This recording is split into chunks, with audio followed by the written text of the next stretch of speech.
Hi, everybody. I'm Brittany Lewis, a breaking news reporter here at Forbes. Joining me now is Maggie McGrath, editor of ForbesWomen. Maggie, thanks for coming on. Thanks for having me. I'm excited about the conversation. We have a few interesting studies to go over that relate to what women earn in the workplace.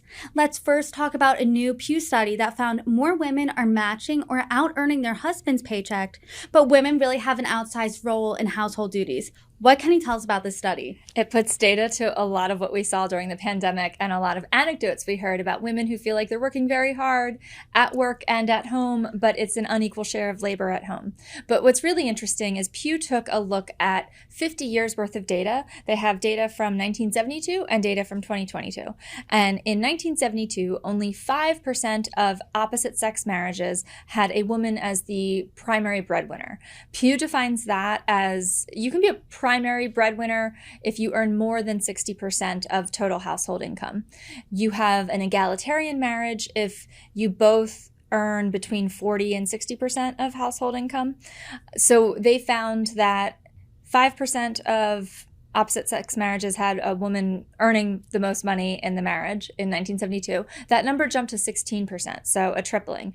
Granted, a small number tripling to another small number is still a small number. But what was really interesting in this study is the number of relatively egalitarian marriages has also increased. So as a result, we're seeing fewer marriages where the man is bringing in the bulk of the money.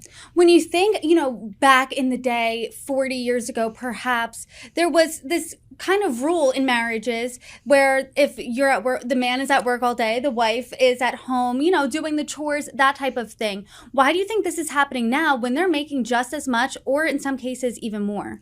Why they're doing so much work at Yes. home? That's a great question. I think there are a lot of ingrained attitudes in how these things break down. I know for my own friends with young children, there are certain things that men can't help with. If you are breastfeeding, for instance, and you don't have that breast milk bottled to give to the child, that's something only the mother can do. But I've seen it's a huge topic of conversation among young mothers. How do we make sure this is equitable? How do we make sure both parents are waking up in the middle of the night? And I do want to distinguish between the caregiving jobs, which I'm talking about here, versus housework. Though in both cases, Pew found that women are doing more hours worth of housework and caregiving compared to men who are recording more hours of leisure time in these egalitarian marriages. How do you think the preconceived notions in society play a role here? I think we all have internal biases. And I spoke with a finance expert, Bola Sokumbi. She runs Clever Girl Finance. It's a community of 300,000 plus women, a lot of them entrepreneurs. And she said that I think we're all battling the idea of a woman's place. Like you alluded to it, right? A woman's place is in the house. How many ads ran from 1900 through the 1950s with that message? I think it takes time for society to change. And I also think we've seen studies where people of all genders can overestimate how much housework they're doing, right? So there could be men out there who think they're doing a lot, but then when they log the hours, they see, oh, it's actually not as much as my wife is doing. Another interesting conversation you had was with a Pew senior economist who was really surprised about this trend of more women becoming the breadwinners. Can you give us some more insight into that conversation? Sure. So he's looking at labor force participation rates over time, and he said that he saw an increase of women entering the labor force in the 1970s, in the 1980s. That rate kind of plateaued in the 90s. And then we've seen even a slight downturn in more recent years, and particularly during the pandemic, we saw a lot of women leave the workforce. So to see them carrying equal, if not more weight, economic weight, economic clout, whatever you want to call it, within marriages was surprising to him. But he explains it, and maybe this anticipates your next question, based on education attainment. Let's talk about that. Why are more women out-earning their husbands? Let's talk about those factors. You said education, and I believe race does play a factor in here as well. Education drives all of it. So women are earning more college degrees, are a greater percent of the college-educated labor force than are men. And that's true across all races. That's particularly true for Black women. So when you look at the percent of Black women who are the breadwinner in their marriages, or even in egalitarian marriages, they're more likely to be making more money. And what the Pew economist told me is earnings are tied to education. So the more women who have college degrees and the more women who perhaps marry men who don't have college degrees, that's where you see that unequal balance of economic power. Maggie, I want to read the tea leaves here, maybe look into the future. Will there ever be a time or a place where women and men have an equitable split of household and caregiving duties? I don't know. I think in some cases, this number looked at the data in aggregate. There could be households where the household work, the vacuuming, the dish cleaning, the cooking, all of the mechanics of running the house is inequitable, but then the other partner is spending more time on caregiving. So in any one category, it looks unequal. But then over the course of time, if one partner is spending 10 hours a week on caregiving and the other partner is spending 10 hours a week on household work, just to use plain round numbers, in their minds, that could be an equitable marriage. And if that works for them and allows both partners to have equal numbers of leisure hours or equal numbers of hours to spend on work, I think that's probably a more nuanced and helpful conversation than seeking 50-50 on everything, because I tend to believe that 50-50 on everything is very, very difficult, at least all of the time. Maybe over the course of the year if it balances out, but on a day-to-day basis, it's tough. Of course, and as of now, this is really lopsided. When you were writing this, when you were reporting this, looking at this study, did you talk to women? How are they feeling? I did speak to a few women who are primary breadwinners or were at one point. I spoke to the founder of Clever Girl Finance, Bola Sukumbi. She oversees this community of more than 300,000 women, a lot of them entrepreneurs. She said, we're hustlers. We're trying to take control of our futures and our economic empowerment. She also sees within her community more women reporting that they're earning more money than men, that they're doing a little more work at home and navigating the realities of that. She herself was the primary breadwinner at the beginning of her marriage to her husband because he was still in school. So I said, what was he making? And she was like, a stipend. And I was bringing in most of the money. And she said two really important things. One, he never resented her for it. She never resented him for it. They understood the reality and the structure that they were in at the time. She was supporting the household while he was finishing his degree. And they communicated through it. And that was the most important advice that she said. But she also said that she and he both acknowledged that the balance of economic power could and would change over time. And I heard that from a lot of couples. The primary breadwinner structure, if that exists in your marriage, that can change with a raise for the other person, that can change with a job change, that can change if a woman is earning more money but she leaves the workforce to have a child.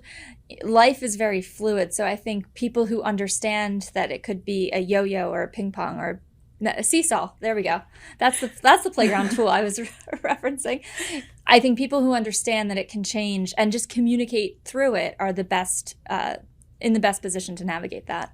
I think this brings up a really important point and question, can women have it all? I remember when I first entered media at an internship, the editor-in-chief was a woman. She sat down with all of us and had a very stark conversation and said, newsflash, you can't have it all, at least all at once. You either go the career route or go the kids route. And, as a 21-year-old, that really shook me because I grew up thinking I could have it all. Do you think this study suggests women can have it all, or there has to be a lot of conversation, getting rid of underlying resentment, things like that? Well, there's an interesting public opinion piece to the Pew data about when asked, 48% of Americans say they think men would prefer to be the primary breadwinner. So that does suggest some structural bias. I question the term have it all. What does that mean? And I think it goes back to what you were told, not all at once. I think it goes back to what I said too about balance. And I'm stealing this from a former boss, Jean Chatzky. She used to say and still says, balance is a crock. Like there are some weeks where you're just killing it with your family. Like you're at every t-ball game, you're at every dance class, dinner's on the table on time and, a perfect Inequitable recipe or whatever you define as, killing it at dinner. And that there could be a week or a month of a lot of family obligations and you're on top of all of that. Then there could be a week or a month or several months of a lot of work obligations. And if in the course of a year it balances out, you're doing okay.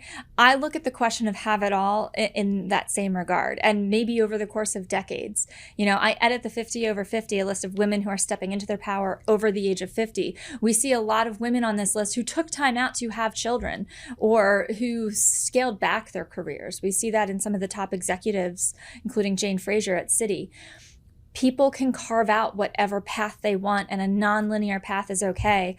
And some of these women who are on the 50 over 50 and in their 60s, 70s, and 80s are looking back at the totality of their lives and the totality of their careers and saying, I did have it all. But in my 30s, it was this. In my 40s, it was this. And it all added up to this in my 80s.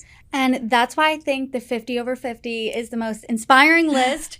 But I do want to talk about another poll here. A Wells Fargo report found that 52% of women were single in 2021. This is the highest number that America has ever seen when it comes to single women. And the number of never married women is up 20% from the last decade. Why do you think this is a trend?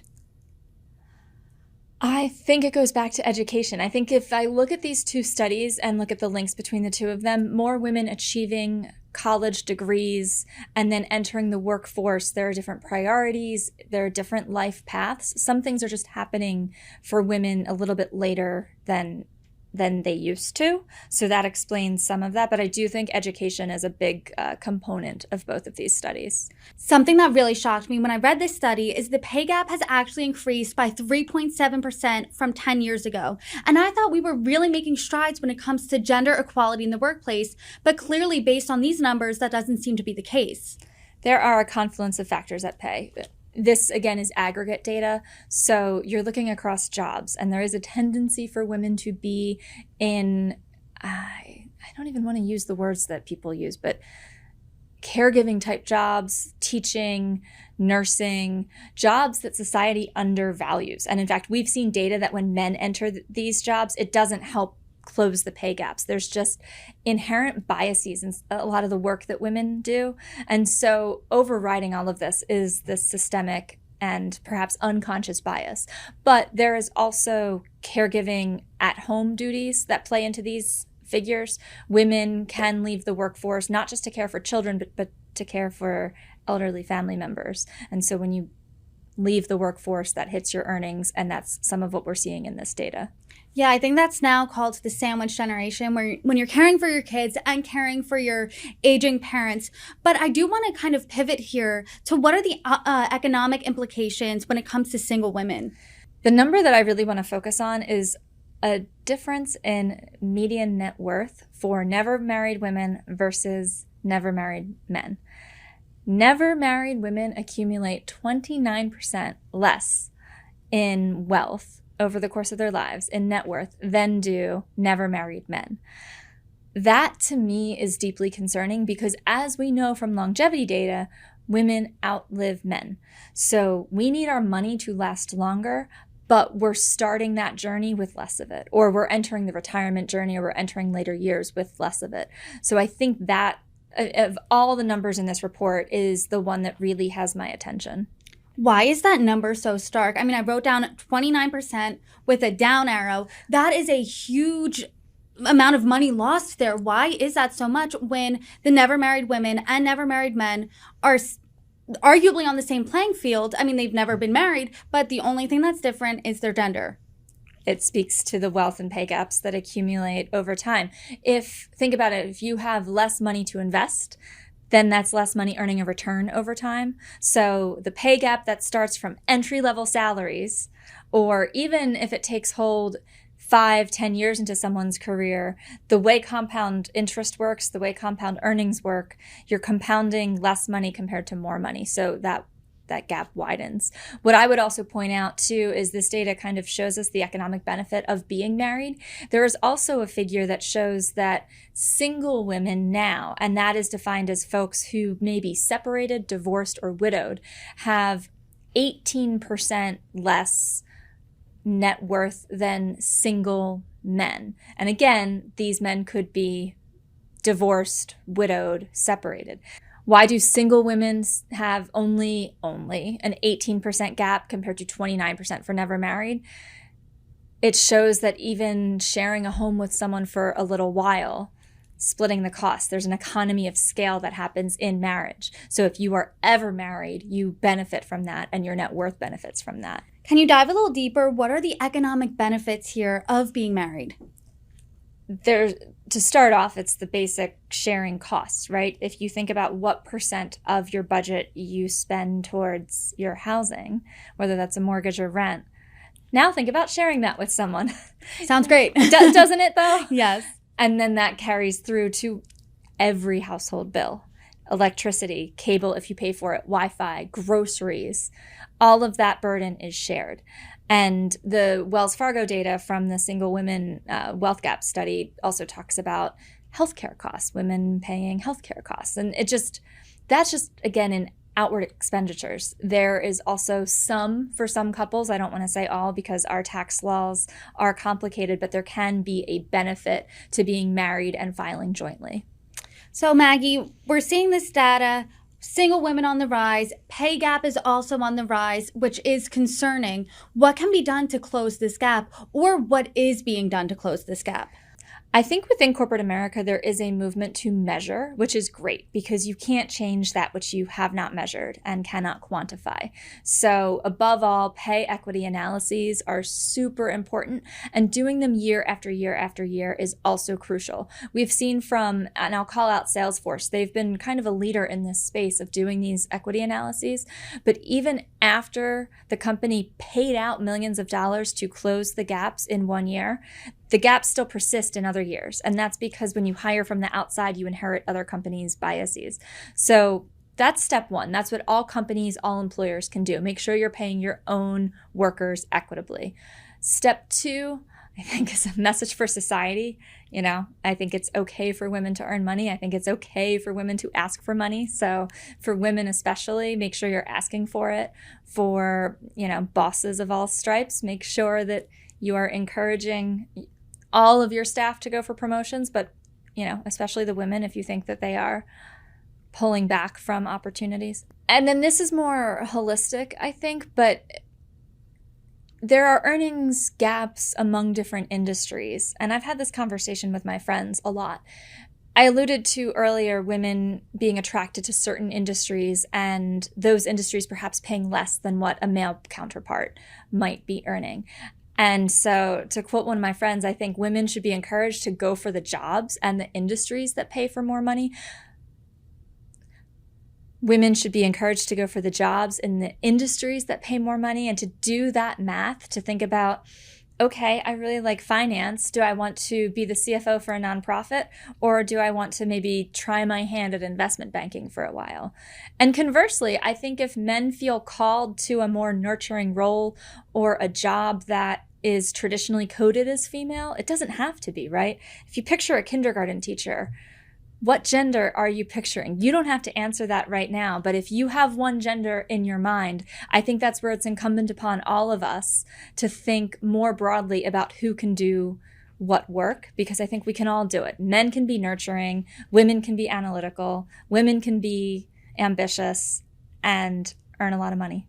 Maggie, I guess the next question is, how do we as a society fix this? So aside from companies doing pay equity analyses, couples looking at their career goals and looking honestly at how you want to use your skills, I also think both of these studies are proof that we need better caregiving options in the United States. We need childcare. We need there to be federal paid leave. We need there to be cheaper childcare. And why do I say this? The Wells Fargo study looked at the net worth of single women with dependents and single women with no dependents, i.e., women with kids and women without. And that is one of the biggest gaps we see. There was a $7,000 median net worth for single women with kids, $65,000 for women without kids. I think it is incumbent upon our policymakers and our entrepreneurs to find solutions to this. Caregiving is immensely expensive. Whether you talk about childcare or elder care, it's expensive in service costs. It is expensive in the time it costs you to arrange these or to do it yourself. So I think if there's one problem that society collectively needs to tackle that's related to all of these questions about pay gaps and wealth gaps and the like, it's the care issue. And it's an issue that affects both parties. So hopefully there is a bipartisan understanding that comes here. We can hope. Well, and that's why I say policymakers. I don't want this to sound political. I don't think it should be a political question as to how you care for your family. Maggie McGrath, per usual, thank you for your insights. Thank you.